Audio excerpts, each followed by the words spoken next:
you've had how many transfer windows in the past couple of years and you've not signed a midfielder to replace Henderson?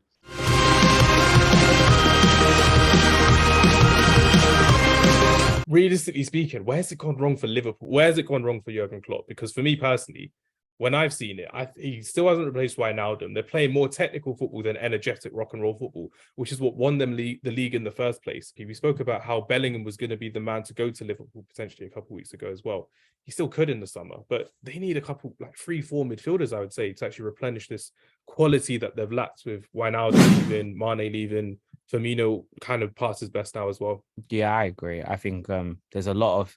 To be fair, Sukhi mentioned it. I didn't even notice the midfield has not been replaced in a long time, and I think that's where they need to start. I think they need to start from that midfield. I think Van Dijk. I think that the Van Dijk that we all watched, the one that was not dribbled against, the one that had all these stats. I think nobody fears him anymore. I think you can see Leandro Trossard going up against him and really going for it, like not even being afraid of him at all. So I think they need to start looking at a replacement for him this summer. I think they need to look for a replacement in the midfield. I also think as well, and I say it to everybody, I think it's a mental thing. Imagine going 5 seasons, finishing with 94, 95, huge points, and only winning the league once. It gets disheartening. And I think this is the season where you can see that now. They're just kind of there, just like, but what's the point in trying? Like, we're not really...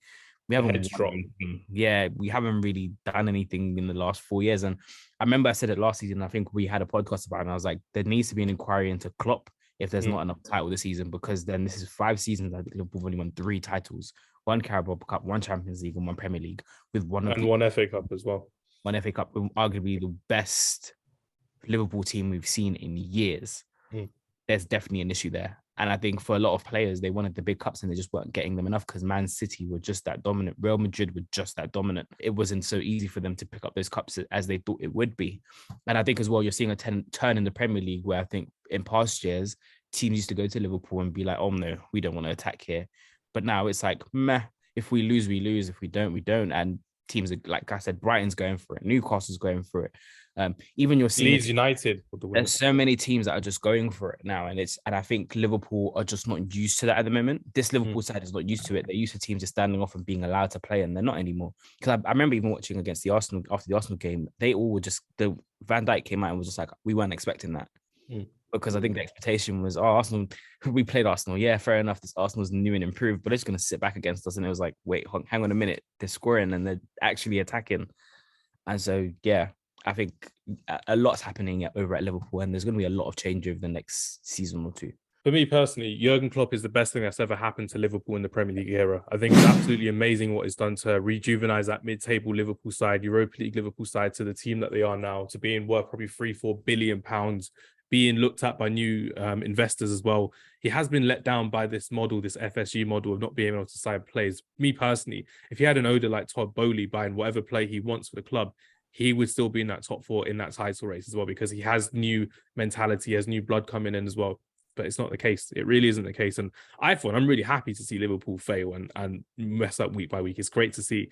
But I can't blame it on Jurgen Klopp one bit, because Jurgen Klopp has done everything and more to get this Liverpool side to where they are. Went from being high press, Jurgen press, energetic football, and I think that we all kind of knew when Mane was going to leave that they were struggle. And I think they already had a ready-made replacement in Watford, Ismail Assar. He was ready there and ready to go, and he's proven it in the Premier League. He's the one guy that will generate the press to go forward, right? And I think when you look at Salah, he's not used to having players behind a fullback, right? In front of the fullback, they need to be behind him. And I think there you're seeing the disparity between them. When we watched Nunes when we lost to them 2-1 at Tottenham, you watch Darwin Nunes and he's always filtering on like a left inverted kind of winger role instead of playing through the middle. I think where they kind of made a mistake, and I do kind of blame Klopp for this as well, his focus again the past 3 years was just signing attackers rather than focusing on actual midfielders that were going to press, that were actually going to dominate on the ball. And you look at it, they're all injury prone as well. Again, his type of football is demanding, right? So their fitness during the season, they're going to take a beating. And I think when you look at Jordan Henderson, I think he's gone way past it for the past 2-3 years. Yeah, I've never rated him. I agree. And I think when you hear the stories of him actually just playing with injections pretty much every game because his feet are that bad. He did that with England as well. Yeah. His ankle's totally busted. So you kind of think about those things. And you look at Thiago now, who's aging. He's going to be 32, 31. And he kind of slows down the game, which they're not used to. They're used to kind of having that ball, with Wijnaldum whacking it past to a winger and then dominating games. And I think that's where the kind of the transition of their team is changing. And I think with Klopp, same thing that happened at Dortmund, where the transition started happening after that 7th year. He started slowing down. They digressed. They didn't get the right players of what he needed to this kind of style of football he plays. And I think you're seeing this again now with Liverpool, which again, I'm happy because can't stand Scousers. So yeah, Preach. I'm quite happy with it. Nothing happens in the summer. And again, like we always talk about the owners kind of being tight and not giving him money. But then again, you have to kind of put some blame on. You've had how many transfer windows in the past couple of years, and you've not signed a midfielder to replace Henderson, to replace Milner, to replace Wijnaldum. You got Fabinho, who's injury prone, pretty much only plays a half a season now.